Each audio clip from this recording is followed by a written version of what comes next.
ایک دفعہ کا ذکر ہے کہ ایک جنگل میں ہاتھی، شیر اور لومڑی رہتے تھے۔ اس جنگل میں اور بھی بہت سے جانور تھے۔ شیر روزانہ جنگل جاتا اور دوسرے جانوروں کو کھا جاتا۔ لومڑی اور شیر آپس میں ملے ہوئے تھے۔ جہاں بھی کہیں شکار ہوتا، لومڑی شیر کو بتاتی اور شیر اس کو کھا جاتا۔ اس طرح لومڑی کو بھی کچھ نہ کچھ کھانے کو مل جاتا۔ جنگل کے ساتھ ہی ایک کسان کا گنے کا کھیت تھا۔ وہ بہت ہی بھولا تھا۔ اس کا نام بھی بھولا کسان تھا۔ ایک دن ایک ہاتھی اس کے کھیت سے گنے کھا رہا تھا اور بہت سی فصل ہاتھی نے خراب بھی کر دی تھی۔ لومڑی وہاں آئی اور اس نے ہاتھی کو دیکھا اور کہا، میں ابھی شیر کو بتاتی ہوں۔ ہاتھی نے جب لومڑی کو دیکھا تو وہ سمجھ گیا کہ یہ شیر کو بتانے جائے گی اور وہ مجھے کھا جائے گا۔ ہاتھی کو ایک ترکیب سوجی۔ اس نے لومڑی سے کہا، رکو، میں نے شیر کو یہ کہتے سنا ہے کہ جب جنگل میں سے شکار ختم ہو جائے گا تو میں لومڑی کو بھی کھا جاؤں گا۔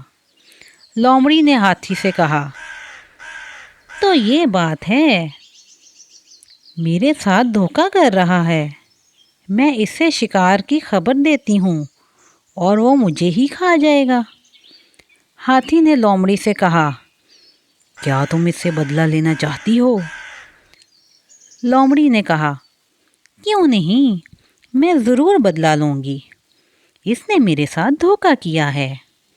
ہاتھی نے کہا، ہم شیر سے بدلہ نہیں لے سکتے، ہمیں اس کے لیے کوئی ترکیب سوچنی ہوگی۔ ہاتھی نے کہا، میں روزانہ اس کھیت سے گنے لے کر کھاتا ہوں۔ اگر کسی طرح کھیت کے مالک کو پتہ چل جائے کہ اس کھیت سے شیر گنے کھاتا ہے تو کھیت کا مالک خود ہی شیر کو کوئی سزا دے دے گا۔ لومڑی نے کہا، ٹھیک ہے۔ یہ کہہ کر لومڑی نے ایک اونچی آواز نکالی، بھولا کسان، ارے او بھولا کسان۔ لومڑی کی آواز سن کر بھولا کسان کھیت کی طرف آیا۔ اس نے دیکھا کہ کھیت کے ایک طرف گنے کی کافی فصل تباہ ہو گئی ہے۔ بھولے کسان کو آتا دیکھ کر ہاتھی وہاں سے بھاگ گیا اور لومڑی بھی کھیت کے پاس ایک مٹی کے گڑھے میں چھپ کر بیٹھ گئی۔ کسان نے لومڑی کو مارنا چاہا۔ لومڑی نے کہا، رکو، تمہاری فصل میں نے نہیں بلکہ شیر نے خراب کی ہے۔ وہ تو روزانہ تمہارے کھیت سے گنے توڑ کر کھاتا ہے۔ یہ سن کر کسان کو بہت غصہ آیا۔ اس نے کہا، اب میں شیر کو نہیں چھوڑوں گا۔ ادھر ہاتھی شیر کے پاس گیا تو شیر یہ دیکھ کر بہت خوش ہوا کہ میرا شکار خود ہی چل کر میرے پاس آ گیا ہے۔ شیر ہاتھی پر حملہ کرنے لگا تو ہاتھی نے کہا، رکو، میں تمہیں تمہارے فائدے کی ایک بات بتانا چاہتا ہوں۔ شیر نے کہا، جلدی بتاؤ، کیا بات ہے؟ لومڑی تمہیں کسان سے مروانا چاہتی ہے۔ لومڑی نے کسان سے یہ کہا ہے کہ تم روزانہ اس کے کھیت سے گنے چراتے ہو۔ یہ سن کر شیر کو بہت غصہ آیا۔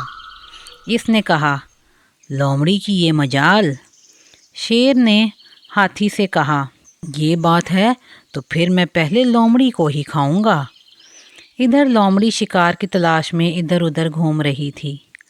اچانک سے سامنے شیر آ گیا۔ اس نے کہا، تم نے مجھ پر جھوٹا الزام لگایا ہے کہ میں روزانہ کسان کے کھیت سے گنے کھاتا ہوں۔ لومڑی ڈر گئی۔ اس نے کہا، مجھے ہاتھی نے ایسا کرنے کے لیے کہا تھا۔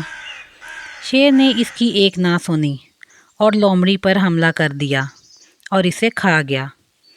ہاتھی دن کے وقت کھیت میں جاتا اور کھیت میں سے پیٹ بھر کر گنے کھاتا۔ کسان ساری رات کھیت کی پہرے داری کرتا کہ کب شیر آئے اور وہ اس سے بدلہ لے۔ بہت دن گزر گئے، شیر کو جنگل میں شکار نہ ملا۔ اس نے سوچا، ہاتھی ضرور کھیت میں گنے کھا رہا ہوگا۔ آج میں ہاتھی کو کھاتا ہوں۔ شیر رات کو کھیت میں گیا جہاں کسان اپنے کھیت کی رکھوالی کر رہا تھا۔ اور اس کے پاس تیز دھاری کلہاڑی بھی تھی۔ شیر کو دیکھ کر بھولے کسان نے شیر پر حملہ کیا اور اسے کلہاڑیوں سے مار دیا۔ اس طرح جنگل کے باقی سب جانور شیر اور لومڑی کے شکار سے بچ گئے اور ہنسی خوشی رہنے لگے۔